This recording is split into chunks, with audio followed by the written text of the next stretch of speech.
Le ciel de ce soir-là revêtait peut-être encore cette teinte orangée et douce comme une pêche mûre, ou bien ce violet profond des derniers jours d'automne paisible, où les feuilles dorées descendaient avec légèreté sur le sol, produisant un froissement délicat semblable à un murmure de la nature elle-même. Les gens se tenaient sur leur balcon, sirotant une tasse de thé fumant, sentant la chaleur se diffuser à chaque gorgée, ou bien coincés dans les embouteillages, agacés par les klaxons stridents qui résonnaient sans fin, sans se douter un instant que, à environ 150 millions de kilomètres de là, un événement cataclysmique venait de se produire. Le Soleil, unique source de vie, cœur ardent du système solaire, s'était soudain volatilisé dans le vide cosmique, comme une ampoule électrique brutalement éteinte, laissant derrière lui un néant immense et glacial. Pourtant, le monde n'en savait rien. La lumière, entité la plus véloce de l'univers, voyageant à une vitesse d'environ 300 000 km par seconde, poursuivait inlassablement son ultime périple depuis l'astre éteint jusqu'à notre planète bleue. Nous disposions de 8 minutes. Ces 8 minutes représentaient une ultime tendresse accordée par le destin à l'humanité, mais aussi la plus cruelle des tromperies, qui serrait le cœur à l'idée de sa fugacité. Durant ces 8 minutes, les amoureux échangeaient encore des baisers passionnés sous un soleil chaleureux, sentant leur souffle se mêler à la brise légère, les champs de tournesol dressaient fièrement leur corolle vers la lueur éclatante, comme s'ils dansaient au rythme de l'existence. Et les enfants poursuivaient joyeusement les taches de lumière sautillantes sur les cours d'école, leur rire résonnant comme des clochettes d'argent dans l'air pur. Personne ne se doutait qu'ils vivaient sur un temps emprunté à un passé déjà effacé, un passé qui, en un instant, deviendrait un souvenir distant. Puis, à la 481e seconde, cela survenait, tel un vent glacial balayant tout sur son passage. Sans explosion retentissante, sans avertissement préalable, seulement un changement silencieux mais effroyable. Le ciel s'effondrait subitement en une nuit opaque et impénétrable, non pas l'obscurité d'une nuit sans lune parsemée d'étoiles scintillantes au loin, mais un vide absolu, comme si l'univers avait fermé les yeux, laissant un abîme noir qui glaçait l'âme jusqu'à la moelle. La lune, simple miroir réfléchissant la lumière solaire, disparaissait instantanément, abandonnant un néant sombre à l'endroit où elle régnait autrefois, telle une amie fidèle partant sans un adieu. Les étoiles lointaines brillaient soudain avec une intensité étrange, froide et distante, comme des yeux impassibles observant l'agonie d'une planète se débattant dans les ténèbres. Dans les premières heures, une peur viscérale enveloppait la planète entière, se propageant comme une onde invisible, faisant battre les cœurs à tout rompre dans les poitrines. La panique éclatait dans les villes alors que les réseaux électriques surchargeaient sous l'afflux de milliards de personnes allumant simultanément les lumières, les machines bourdonnant frénétiquement comme pour repousser l'obscurité, mais celle-ci n'était que le prélude. Un avertissement subtil avant la véritable tempête. L'ennemi réel, silencieux et inéluctable, était le froid, un froid qui pénétrait jusqu'à la moelle des os, engourdissant la chair en un instant. La disparition du Soleil ne se limitait pas à priver la Terre de lumière, elle libérait aussi notre planète de l'emprise gravitationnelle familière. La Terre, pareille à une pierre détachée d'une fronde, commençait à s'élancer dans l'espace à une vitesse terrifiante 30 km par seconde, voguant sans but dans l'immensité cosmique. Nous ne tournions plus autour de rien, sans orbite stable, sans la protection du système solaire. La Terre devenait une vagabonde solitaire, un astre errant filant à l'aveuglette dans les ténèbres infinies de la Voie lactée, où les distances entre les étoiles se mesurent en milliers d'années-lumière, rendant l'isolement absolu et terrifiant. En une semaine seulement, la température de surface chutait vertigineusement, descendant à -18 degrés Celsius, faisant disparaître les vents tièdes pour laisser place à une atmosphère figée et mordante, comme si l'air se solidifiait. Dans les régions déjà glaciales comme le pôle Nord ou la Sibérie, la vie se figeait sur place, avec le craquement sinistre de l'eau se transformant en glace résonnant dans le silence. Un mois plus tard, la température atteignait -40 degrés, et chaque expiration ne produisait plus une vapeur éphémère, mais des cristaux de glace minuscules qui tombaient au sol avec un tintement sec, comme des perles brisées. Les océans, régulateurs thermiques de la planète, cédaient à leur tour, leur surface bleue virant au gris terne avant de se couvrir de plaques de glace colossales, le craquement de l'eau gelée retentissant le long des côtes comme les os d'un géant se brisant dans l'agonie. Les végétaux, privés de lumière pour accomplir la photosynthèse, ce miracle qui transforme l'énergie solaire en vie en convertissant le dioxyde de carbone et l'eau en glucose et en oxygène, commençaient à flétrir, leurs feuilles jaunissant et tombant dans un silence funèbre. Les forêts tropicales luxuriantes se muaient en cimetières d'arbres secs dressés dans l'ombre, où le seul son persistant était celui des feuilles mortes. Toute la chaîne alimentaire, fondée sur ces pousses vertes, s'effondrait comme un château de cartes, les herbivores périssant en masse de faim et de froid, entraînant l'extinction des carnivores, dans une cascade tragique qui emplissait l'âme d'une tristesse infinie. Pourtant, au cœur de ce tableau d'anéantissement, un secret effroyable et merveilleux opérait encore en silence, profondément enfoui sous les pieds des désespérés, tel un murmure d'espoir émanant des entrailles de la terre. Au plus profond du globe, à 6000 km de la surface, existait un monde radicalement différent, un royaume incandescent et bouillonnant d'énergie. C'était le noyau de notre planète, une sphère de fer et de nickel en fusion atteignant une température de 6000 degrés Celsius équivalente à celle de la surface du Soleil lui-même, où une pression colossale écrasait toute matière. Ce globe de feu n'avait nul besoin de lumière extérieure pour brûler, il générait sa propre chaleur par la pression gravitationnelle immense et la désintégration radioactive d'éléments primordiaux, vestiges de l'aube du système solaire, tels que l'uranium et le thorium, qui se décomposaient lentement en libérant de l'énergie. Les scientifiques, retranchés dans leurs derniers abris, saisissaient une vérité amère mais porteuse d'espérance. La Terre possédait un « soleil de secours », une source thermique interne capable de perdurer des milliards d'années. Selon les calculs issus des modèles géothermiques contemporains, cette réserve de chaleur pouvait soutenir la vie pendant des milliards d'années supplémentaires, même en l'absence éternelle du Soleil. Le défi résidait seulement dans la manière d'y accéder, de l'exploiter de façon sûre et durable. La croûte terrestre, épaisse et solide, agissait comme un manteau isolant géant, freinant la transmission de chaleur du noyau vers la surface, mais en certains endroits, ce manteau se fissurait, créant des ouvertures miraculeuses.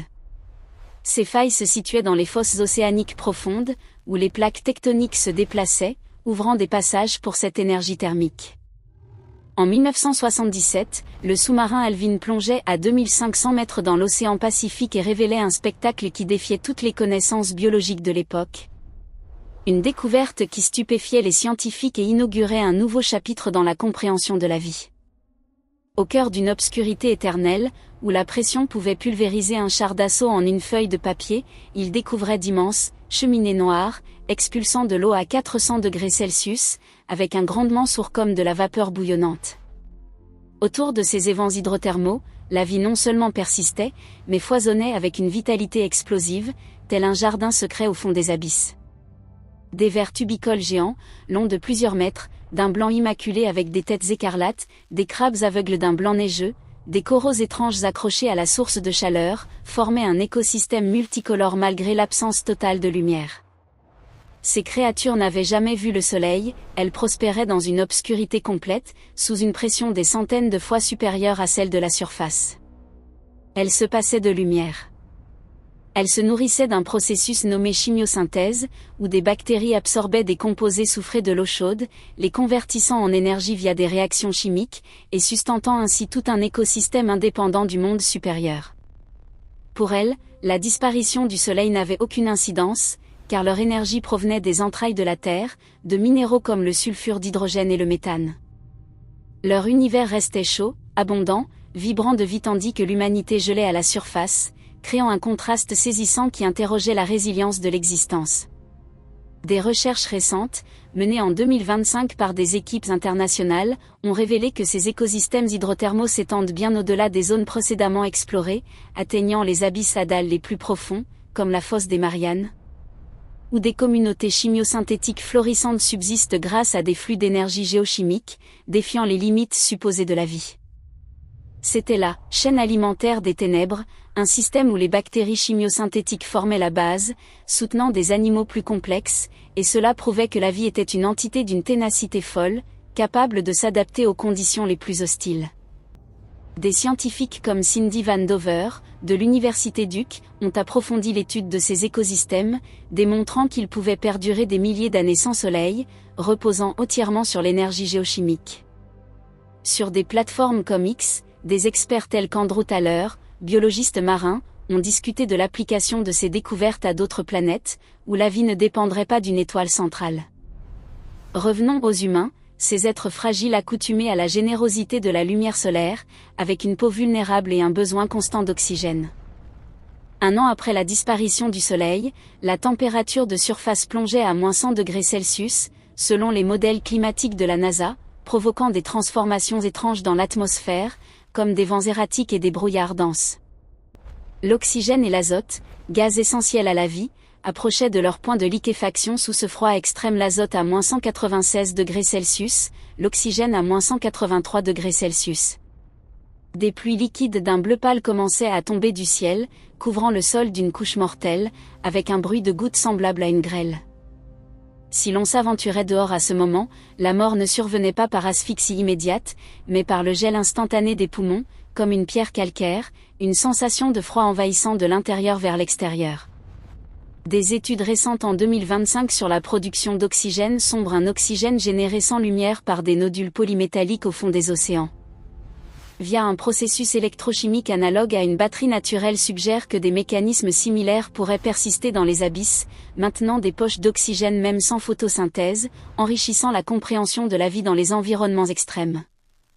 Cependant, l'humanité ne resterait pas passive face à la mort, l'instinct de survie pousserait les survivants à s'enfoncer dans les profondeurs de la Terre, où la chaleur subsistait encore.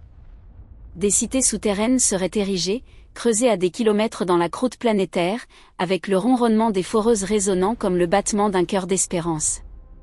À chaque centaine de mètres de profondeur, la température augmentait de 3 degrés, suivant le gradient géothermique.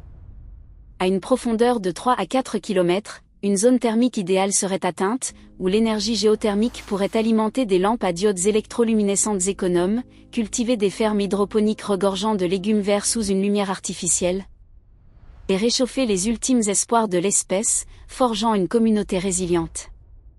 Ce serait une existence confinée, oppressante et rigoureuse, imprégnée d'odeurs de roche et de métal, mais aussi tissée d'histoires émouvantes de solidarité. Les enfants nés dans ces abysses ne connaîtraient le soleil que par des livres anciens ou des films délavés, ils interrogeraient sur la couleur bleue du ciel avec des yeux emplis de curiosité, et le bruit des vagues ne serait qu'un écho lointain dans l'imaginaire.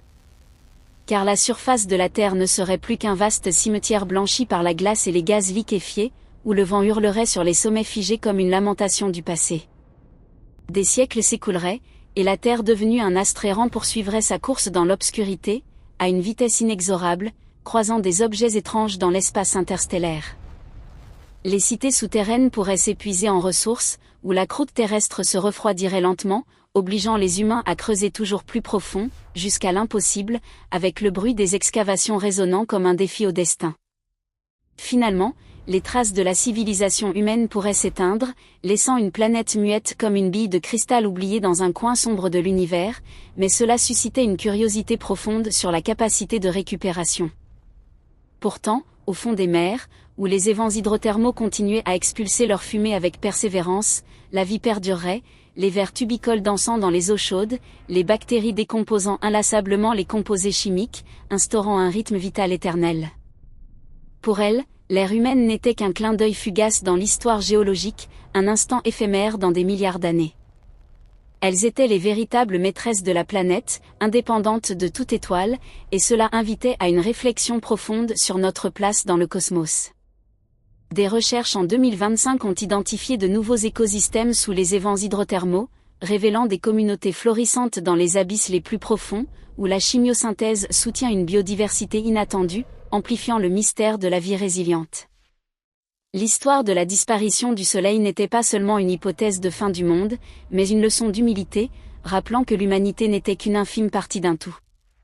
Nous nous enorgueillissions d'être le sommet de l'évolution, les maîtres de la Terre, mais en réalité, nous étions des parasites de la lumière, dépendant de l'énergie d'un réacteur nucléaire géant distant de millions de kilomètres.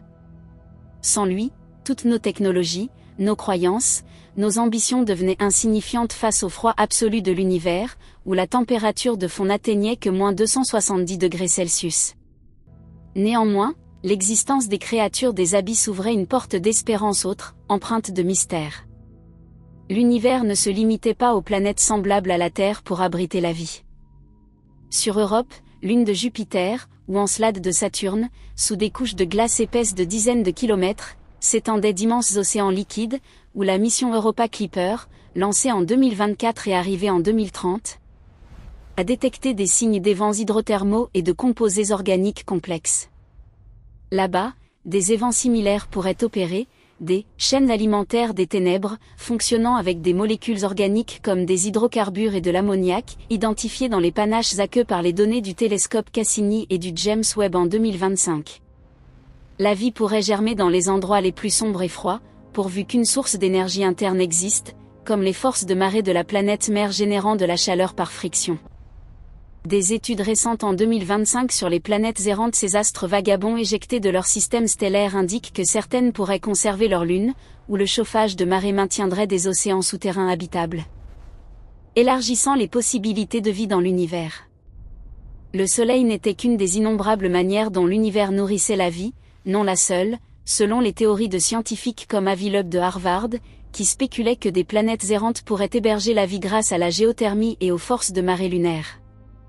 Lorsque nous levions les yeux vers le ciel nocturne et apercevions ces points lumineux minuscules, nous ne voyions pas seulement des étoiles, mais des potentiels de survie infinis, des potentiels qui faisaient vibrer l'âme de curiosité.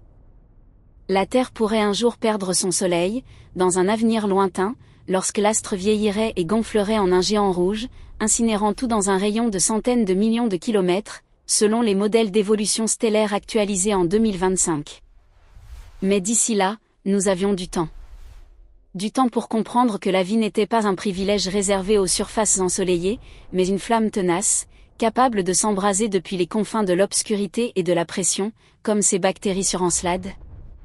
Avec les découvertes de 2025 sur des composés organiques complexes dans leur panache. Lorsque le Soleil s'éteindrait, ce ne serait pas la fin de tout.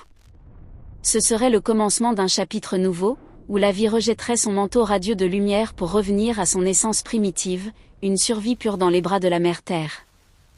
Et peut-être, dans le froid solitaire de son errance interstellaire, la Terre trouverait un sens renouvelé à son existence, non plus membre d'une famille solaire, mais graine de vie portant en son sein une chaleur défiante le néant cosmique.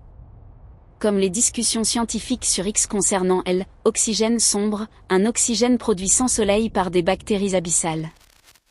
Nous pourrions disparaître, mais la vie, elle, perdurerait. Elle trouverait son chemin, que ce soit dans les fissures des roches profondes ou dans les eaux bouillonnantes des abysses, selon les théories de biologistes comme Jacques Farmer sur la vie géothermique dans les mondes glacés. C'était la vérité la plus cruelle mais aussi la plus belle sur notre monde. Un monde qui n'avait pas besoin du soleil pour exister, mais nous, si, et c'était précisément cette fragilité qui rendait chaque instant sous la lumière d'aujourd'hui si précieux et sacré, incitant à embrasser chaque moment. Le silence de l'univers n'était pas un vide muet, mais une pression accablante sur l'esprit, une force invisible du néant, forçant à inspirer profondément pour sentir son existence. Lorsque la Terre s'arrachait à l'étreinte protectrice du Soleil, elle ne perdait pas seulement la lumière, elle perdait le rythme du temps, avec le jour et la nuit se fondant en une nuit éternelle. Désormais, les notions de jour et de nuit devenaient des reliques luxueuses, subsistant seulement dans les horloges atomiques précises au milliardième de seconde, tic-tac silencieux dans les centres de contrôle souterrains, rappel du passé. Là-haut, sur la surface autrefois verdoyante avec ses forêts et ses océans ondulants, une métamorphose effroyable s'achevait, avec le hurlement du vent sur les pics gelés. L'atmosphère, ce cocon protecteur fragile, capitulait devant le froid absolu, l'azote et l'oxygène commençant à condenser en brouillards épais. D'abord des nappes de brume dense, puis des pluies liquides glaciales capables de fracasser toute matière à l'impact, avec un bruit de chute sourd. Enfin, lorsque la température atteignait le seuil du silence absolu, le ciel se mettait à tomber, des flocons d'air gelé couvrant les océans pétrifiés, créant un spectacle à la fois grandiose et funèbre, évoquant une peinture abstraite de l'univers. La Terre ressemblait désormais à une perle blanche opaque, solitaire et nue, filant dans une odyssée sans direction entre les étoiles, à 30 km par seconde. Mais profondément sous cette croûte rigide, dans les labyrinthes d'acier et de béton armé, le pouls de l'humanité persistait, bien que déformé et laborieux, avec des récits d'espoir et de perte. Mine se tenait sur le balcon du 42e niveau, contemplant l'abîme de la cité souterraine numéro 7, sentant l'air frais des systèmes de ventilation lui caresser le visage. Cet endroit était autrefois une mine de métaux précieux en Amérique du Sud, transformée en un cocon géant pour 500 000 âmes, avec le bourdonnement incessant des machines. L'espace était saturé d'odeurs de métal, d'ozone des purificateurs d'air et d'une fragrance terreuse typique des fermes à algues hydroponiques, où les algues vertes proliféraient sous une lumière artificielle. La lumière ici ne s'éteignait jamais, mais elle n'était jamais vraiment lumineuse, seulement un éclat jaunâtre et factice des bandes de diodes électroluminescentes courant le long des parois rocheuses. Tentant vainement d'imiter le spectre solaire mais échouant à apaiser la soif instinctive des humains, emplissant le cœur de Mine d'une tristesse fugitive. À ses pieds, la cité formait un réseau inextricable de conduits thermiques et de câbles, comme les veines d'un organisme colossal. Des routes suspendues comme des toiles d'araignée, où de minuscules silhouettes se déplaçaient en silence, avec des pas légers pour éviter les vibrations. Dans ce monde, le bruit était un ennemi, car un son trop fort pouvait déclencher des secousses périlleuses dans la structure géologique déjà sous tension extrême. Tous apprenaient à parler bas, à marcher doucement, à respirer avec mesure, créant une atmosphère sereine mais tendue. Mine était un ingénieur thermique, l'une des castes les plus essentielles de cette société enfouie, chargée de veiller à ce que le cœur de la cité les réacteurs géothermiques battent régulièrement, exploitant la chaleur de la désintégration radioactive et de la pression planétaire. Si le Soleil était un réacteur nucléaire externe, désormais, la désintégration des éléments radioactifs dans le noyau terrestre et la chaleur de la pression colossale étaient le seul salut, selon les études de l'Institut géologique des États-Unis. La température dans l'aile baisse de 0,5 degrés, Mine, retentissait la voix d'Elena par l'appareil de communication osseuse, son ton sec, dépourvu d'émotions superflues, un trait commun aux natifs de l'après-événement de l'extinction, qui instillait en Mine une mélancolie diffuse. Je sais. La pression du conduit magmatique numéro 4 fluctue. Peut-être que la couche rocheuse se déplace, répondait Mine, les yeux rivés sur les capteurs thermiques clignotant à son poignet, telles de petites étoiles. Le froid n'était pas le seul adversaire. La pression en était le monstre véritable, avec des milliards de tonnes de roches pesant de tout leur poids. En creusant plus profond pour la chaleur, les humains affrontaient l'écrasement de ces masses, chaque mètre cube d'espace vital représentant une victoire sur l'effondrement, selon les modèles d'ingénierie de scientifiques comme David Stevenson. Ces cités n'étaient pas conçues pour l'éternité, elles l'étaient pour retarder la mort, un sursis empreint d'espérance. Mine entrait dans l'ascenseur magnétique, sentant l'inertie légère alors qu'il plongeait plus bas, avec un bourdonnement discret. Il se dirigeait vers la « Jardin d'Éden », un nom ironique pour la zone conservant les derniers échantillons végétaux du monde ancien, où les légumes poussaient en hydroponie. Là, sous des dômes de verre renforcés, quelques chênes centenaires et des rosiers chétifs s'accrochaient à la vie sous une lumière intense artificielle, avec une odeur de terre humide et de feuillage qui réchauffait l'âme.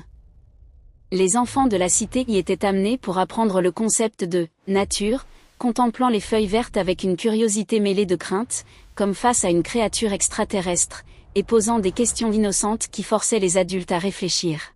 « Oncle, pourquoi le soleil nous a-t-il abandonnés ?» demandait un enfant à Mine tandis qu'il vérifiait le système d'aspersion, sa voix enfantine résonnant dans le calme. Mine s'arrêtait net. Cette question avait été posée des millions de fois au cours du siècle écoulé. La réponse scientifique était simple, une perturbation gravitationnelle d'un objet sombre traversant le système solaire avait éjecté la Terre de son orbite, selon les théories d'astronomes comme Sean Raymond. Mais la réponse pour l'âme était plus ardue, chargée d'émotions. Le soleil ne nous a pas abandonnés, petit, disait Mine en s'accroupissant, forçant un sourire qu'il sentait forcé. Nous entreprenons simplement un long voyage.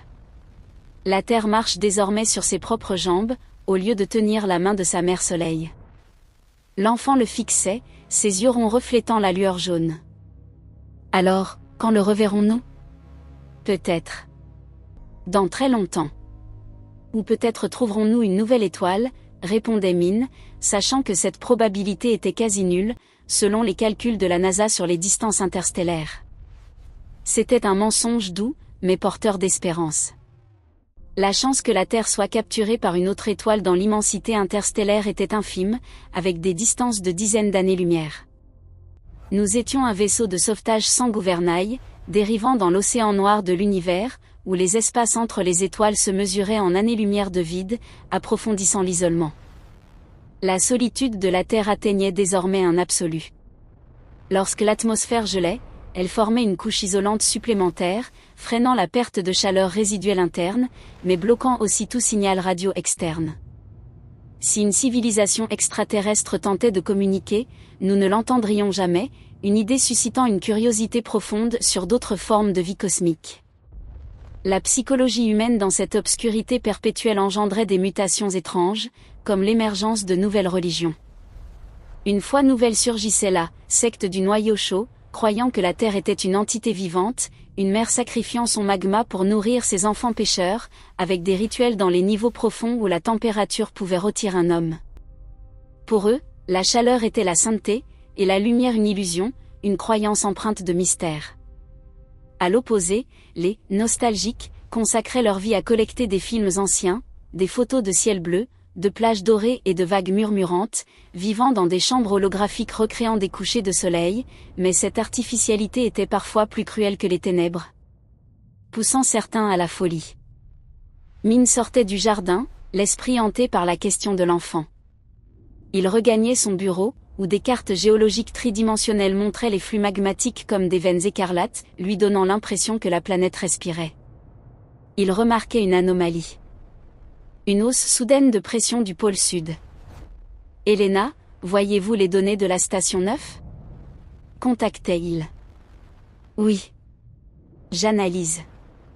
On dirait que des forces de marée agissent sur le noyau terrestre. Mais comment ? Aucun objet massif n'est proche. » Min sentait un frisson électrique le parcourir, un mélange d'excitation et de terreur. Les forces de marée n'apparaissaient qu'en cas d'interaction gravitationnelle puissante. La Terre était dans le vide. Sauf si... Nous ne sommes pas seuls, murmurait Min, le cœur battant. Dans l'obscurité éternelle de l'espace interstellaire, existaient des objets non lumineux, comme des planètes orphelines ou des naines brunes. La Terre s'approchait de quelque chose. Un géant invisible tendait ses bras gravitationnels pour effleurer notre planète, selon les théories sur les planètes errantes de scientifiques comme Manas Villingam. Cette interaction était une lame à double tranchant.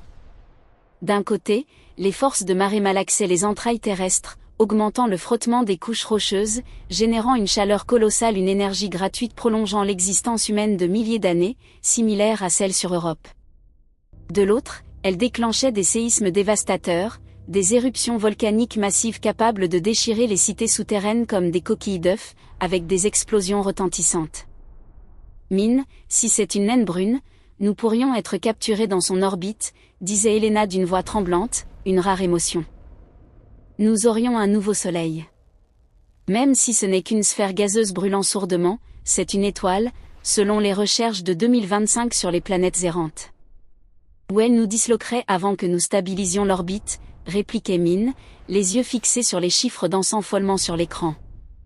La peur et l'exaltation se mêlaient chez les habitants de la cité souterraine.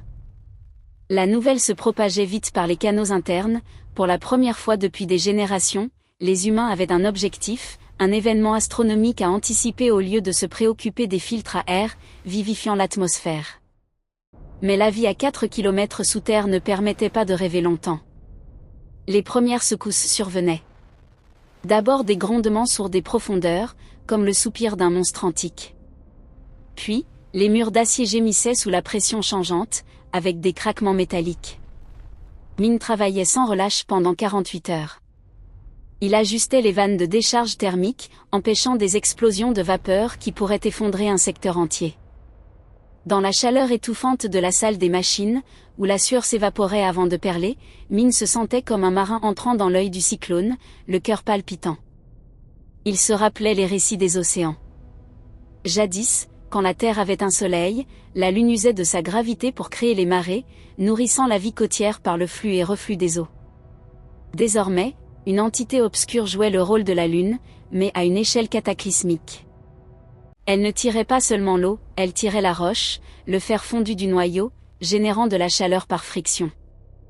Durant les pauses brèves, Min contemplait une photo usée de sa famille, une image réelle de l'époque, avant l'extinction. Son arrière-grand-père se tenait dans un champ verdoyant, plissant les yeux en souriant sous un soleil éclatant, avec une odeur imaginaire d'herbe fraîche. Min effleurait du doigt la zone jaune lumineuse, tentant d'imaginer la chaleur du soleil sur la peau, une sensation pure et libre. Ici-bas, la chaleur s'accompagnait toujours d'odeurs d'huile et d'oppression.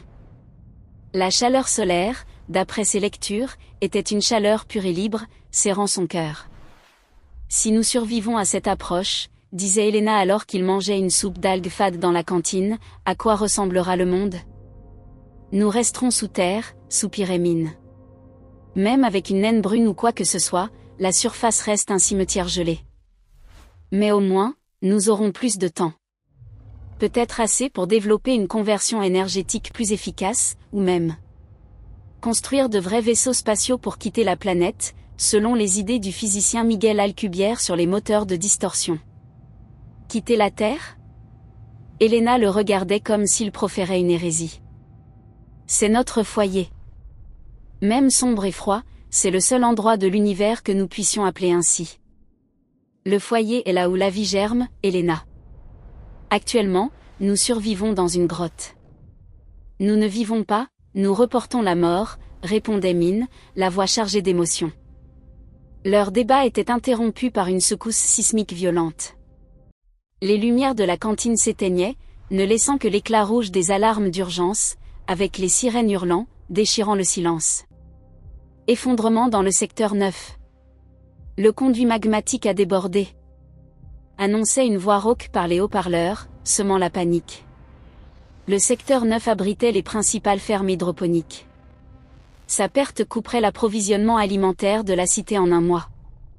Mine et Elena se ruaient vers l'ascenseur, mais il était bloqué.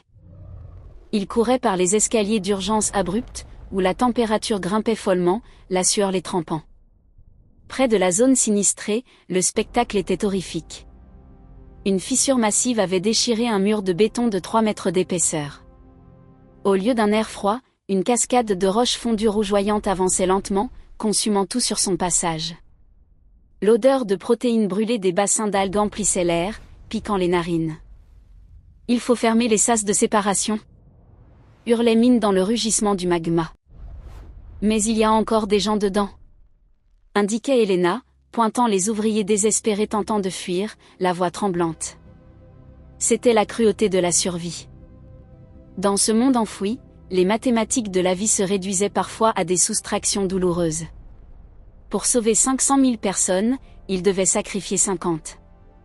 Mine voyait les visages de l'autre côté du sas amis, collègues. Il ne criait pas. Il se tenait là, le fixant avec une acceptation muette. Dans l'obscurité de cet air, la mort était une vieille connaissance, poignardant le cœur de Mine. Il serrait les dents, sa main tremblante sur le levier hydraulique. Avec un sifflement sec, la porte d'acier massif descendait, isolant l'enfer rougeoyant du reste de la cité. Il s'effondrait au sol, la chaleur encore brûlante sur son visage, les larmes coulant. Cette nuit-là, si l'on pouvait l'appeler ainsi, la cité baignait dans une atmosphère de deuil, avec des pleurs étouffés. Mais au milieu de la douleur, une autre vérité émergeait. Les capteurs à longue portée identifiaient l'objet approchant. Ce n'était pas une naine brune. C'était une planète gazeuse géante, bien plus vaste que Jupiter, errant dans l'espace, selon les observations des télescopes Hubble et James Webb. Et le plus miraculeux, elle était entourée d'un système de satellites chauffés par des forces de marée intenses, similaires à Encelade. La Terre ne passait pas simplement, elle était entraînée dans une danse gravitationnelle complexe. Avec de la chance, la Terre deviendrait un nouveau satellite de ce géant. Nous n'aurions pas de soleil, mais un « protecteur » géant. Les forces de marée maintiendraient le noyau terrestre incandescent, assurant une énergie géothermique infinie. Et qui sait, sur les autres satellites de ce géant, des êtres pourraient observer les ténèbres, attendant un compagnon, selon les spéculations de l'astronome Sarah Siger sur la vie sur les lunes errantes en 2025. L'humanité se tenait à nouveau au seuil d'une transformation. Nous avions appris à vivre sans soleil, à trouver la chaleur dans la roche aride. Mais surtout, nous avions compris que la vie était une entité obstinée. Elle n'exigeait pas une scène éclatante pour se produire, elle pouvait danser dans les fissures de l'enfer, pourvu qu'une étincelle d'espoir persiste, même infime. Comme les découvertes sur elle, Oxygène sombre, dans les abysses terrestres en 2025 par des chercheurs de l'Université de Washington. Mine se tenait à nouveau sur le balcon, contemplant les bandes de diodes électroluminescentes lointaines. Il savait que les jours à venir seraient plus ardus. Les séismes continueraient, les sacrifices s'amplifieraient. Mais pour la première fois depuis longtemps, il sentait son pouce accordé au battement de la planète, un battement plein d'espérance. Nous n'étions plus les parias du système solaire. Nous étions les voyageurs de la galaxie, portant la flamme ténue de la civilisation à travers la nuit éternelle. La Terre, en astre errant, avait trouvé un nouveau havre dans son périple infini, avec les forces de marée comme un appel mystique. À la surface, la neige d'azote tombait encore, couvrant les ruines d'une ère perdue, avec un bruit doux. Mais sous la glace, dans les veines rocheuses brûlantes, les humains commençaient à écrire le chapitre suivant de l'histoire, un chapitre sans lumière solaire, mais inondé de la lueur de la volonté, selon les théories modernes sur l'adaptation-survie de scientifiques comme Charles Coquel. L'existence n'était pas une destination, mais un processus d'adaptation incessant. Lorsque la lumière s'éteignait, nos yeux apprenaient à voir dans l'obscurité. Lorsque la chaleur externe disparaissait, nos cœurs apprenaient à se réchauffer mutuellement, avec des récits d'amour et d'unité. Dans le froid absolu de l'univers, la Terre poursuivait sa course, non plus une bille de cristal oubliée, mais une graine germant dans les ténèbres, portant le rêve qu'un jour, nos enfants se tiendraient sous un ciel non bleu, mais au moins non plus un noir désespéré. Mais un ciel étoilé enrichi d'organique du géant gazeux. Le voyage restait long, et l'obscurité épaisse. Mais dans les profondeurs terrestres, les marteaux résonnaient, les réacteurs grondaient, et les humains continuaient à aimer, à espérer. Car ils savaient que tant que le noyau planétaire restait chaud, tant que le sang coulait dans les veines, la vie vaincrait ultimement le néant, selon les spéculations du physicien Isaac Altenegger sur la vie interstellaire. Mine fermait les yeux, imaginant le géant gazeux les attendant. Il se voyait voler parmi les étoiles, non comme un fuyard, mais un conquérant. Un conquérant des ténèbres par la résonance de son âme, pleine de curiosité pour les secrets cosmiques. Bienvenue au nouveau chapitre, Terre, murmurait-il dans le silence, et il semblait que, des abysses sous ses pieds, la planète répondait par une vibration légère, chaude et prometteuse, comme un chuchotement de l'univers. La grande migration de l'humanité n'était pas un déplacement de continent en continent, mais du lumière aux ténèbres, pour y découvrir une autre lumière, plus durable, nichée en soi-même. C'était la lumière de l'intelligence, du sacrifice et d'un instinct de survie forgé par des millions d'années d'évolution, selon la théorie darwinienne étendue à l'espace. Le soleil pouvait s'être éteint, mais la flamme de l'humanité, non. Elle brûlerait éternellement, sourdement mais intensément, dans le sein de la mère Terre, défiant les lois cosmiques et composant un hymne triomphal au milieu du vide infini, avec les découvertes récentes sur la vie sur Encelade en toile de fond. Ainsi, la Terre poursuivait sa route, emportant ses cités enfouies, ses jardins artificiels et ses peines comme ses espoirs. Dans le froid interstellaire, elle n'était plus une planète morte, mais un vaisseau naturel protégeant les derniers germes d'une civilisation refusant de céder au destin, suscitant l'émerveillement devant la puissance de la vie. Devant, les ténèbres, derrière, une histoire glorieuse, au présent, une volonté d'acier. L'humanité était prête pour ce qui venait, que ce soit une nouvelle étoile ou une solitude éternelle. Car elle avait compris que la vie n'avait pas besoin d'un soleil pour se définir. La vie était son propre soleil, une révélation pleine d'inspiration. Le ciel au-dessus de la croûte glacée épaisse de la Terre n'était plus un vide froid et désert. Désormais, il était dominé par une entité immense au-delà de l'imaginable, avec des bandes de nuages tourbillonnants. Le géant gazeux, un globe agité de nuages ambre et violets sombres, se dressait comme un dieu antique étendant sa protection sur un enfant égaré, avec le grondement de ses tempêtes. La Terre, petite et tenace, était aspirée dans un tourbillon de vie et de mort, une danse sans gravité envoûtante, selon les mécanismes gravitationnels newtoniens étendus.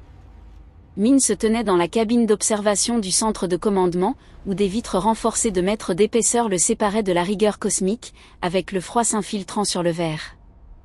Devant lui, le géant gazeux ne restait pas immobile. Des tempêtes colossales, plus vastes que des continents, tourbillonnaient sur sa surface comme des yeux éternels observant l'intrus, ébranlant son âme. La Terre ne passait pas seulement, elle était captive d'une force physique terrifiante mais bienveillante. C'était la gravité. Dans l'obscurité de la cabine, le bourdonnement des machines et les souffles discrets des techniciens composaient une symphonie grave. Tous retenaient leur respiration. Il assistait au moment où la physique devenait une religion nouvelle, empreinte de mystère. La gravité du géant n'était pas une simple chaîne retenant la Terre en orbite. Elle agissait comme des mains invisibles, malaxant et comprimant notre planète rythmiquement. À chaque approche du périastre dans son orbite elliptique, la force opposée étirait la croûte rocheuse, déformant la Terre en un ovale subtil. Puis, en s'éloignant, la forme se contractait, générant de la chaleur par friction. Ce cycle incessant, que les scientifiques nommaient chauffage de marée, était le miracle salvateur de l'humanité, analogue à celui sur Io de Jupiter. Les strates rocheuses profondes sous mine se frottaient sous des millions de tonnes de pression, produisant une chaleur titanesque. Le noyau planétaire, au lieu de se refroidir avec le temps, s'enflammait avec fureur. Le magma bouillonnait, les veines hydrothermales jaillissaient, et cette chaleur se diffusait du centre terrestre vers les cités souterraines, avec un grondement sourd des abysses. L'humanité n'avait plus besoin du soleil pour réchauffer sa chair, elle avait trouvé un foyer éternel dans la structure même de la roche et du fer, selon les recherches du Jet Propulsion Laboratory de la NASA en 2025. Min touchait le verre froid. Il percevait une vibration subtile, un pouls grave traversant ses bottes. Ce n'était pas un séisme destructeur, mais le souffle de la planète. La Terre vivait. Elle geignait sous l'étreinte du géant, mais c'était un geignement de renaissance, chargé d'espérance. Nous avons atteint une orbite stable, annonçait une jeune mathématicienne, la voix hachée par l'émotion.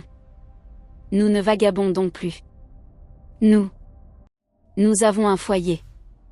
Ces mots tombaient comme une pierre dans un lac tranquille. Foyer.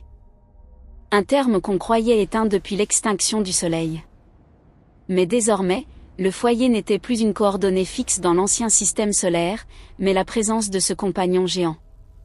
La Terre était devenue un satellite, une nouvelle lune du géant gazeux, sur une orbite elliptique stable. Dans les cités souterraines, le rythme de la vie changeait.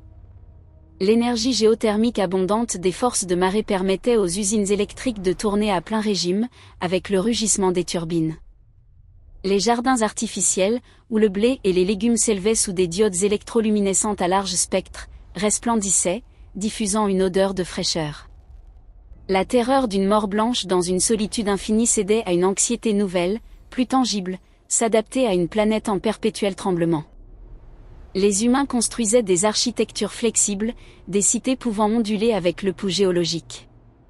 Ils apprenaient à lire les mouvements du géant gazeux pour prédire les surges hydrothermales, selon les modèles de prévision de l'Agence spatiale européenne. Mais le plus miraculeux ne résidait pas dans la technique, mais dans le ciel. Des observatoires dotés de télescopes ultrasensibles, l'humanité découvrait ses nouveaux voisins. Ce géant gazeux possédait des dizaines de lunes. Certaines étaient des sphères glacées avec des océans souterrains, ou des panaches aqueux jaillissaient à des centaines de kilomètres dans l'espace, similaires à Encelade avec des détections organiques en 2025. D'autres étaient des mondes rocheux minuscules, chauffés au point que leur surface était des rivières de lave rougeoyante. Min observait les images d'un satellite de reconnaissance lancé récemment. Sur une lune proche, d'un bleu pâle craquelé, les capteurs détectaient des signatures chimiques anormales. Hydrogène, oxygène, et molécules organiques complexes. Peut-être, dans ces ténèbres profondes, l'humanité n'était pas seule à lutter pour survivre. Peut-être, sur ces mondes glacés, des êtres ignorant la lumière solaire nageaient dans des océans obscurs, chauffés par les mêmes forces de marée que la Terre exploitait, selon les spéculations de la scientifique Caroline Porco. L'idée d'un compagnon, d'une civilisation s'abritant auprès du géant, instillait en Min un lien étrange. Nous n'étions pas seuls dans les ténèbres. L'univers, malgré sa cruauté, laissait toujours des interstices pour que la vie s'insinue, pleine de curiosité.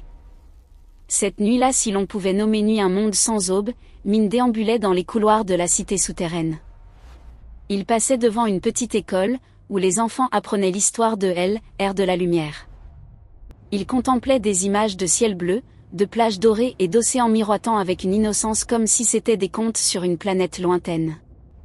Un enfant demandait à l'enseignante, « Madame, pourquoi les gens avaient-ils besoin d'une étoile si lointaine quand nous avons la chaleur juste sous nos pieds ?» Min souriait amèrement.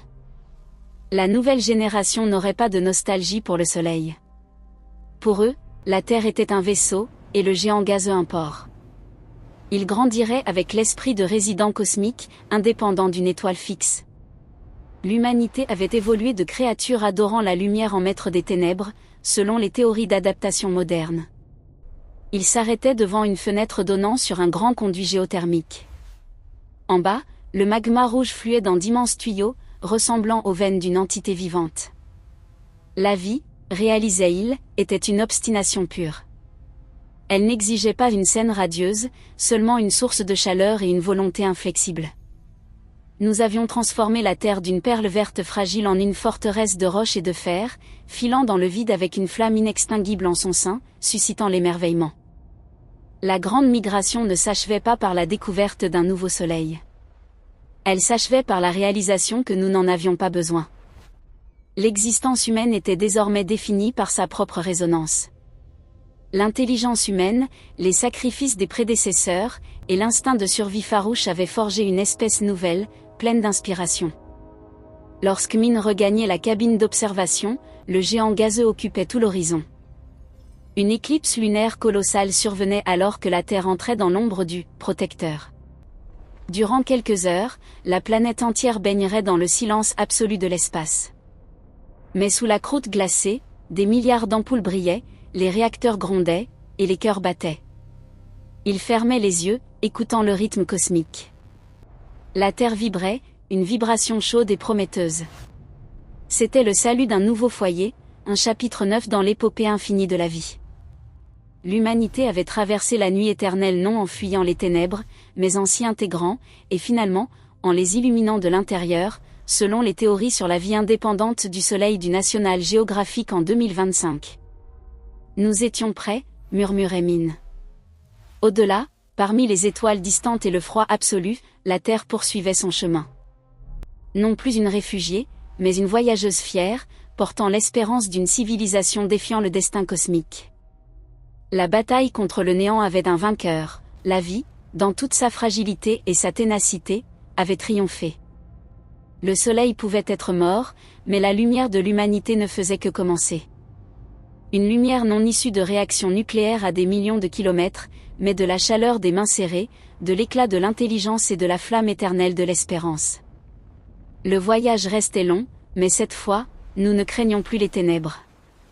Car nous avions compris que tant que nous étions unis, tant que la Terre pulsait, tout lieu traversé devenait le centre de l'univers, un centre empreint de mystère et de potentiel.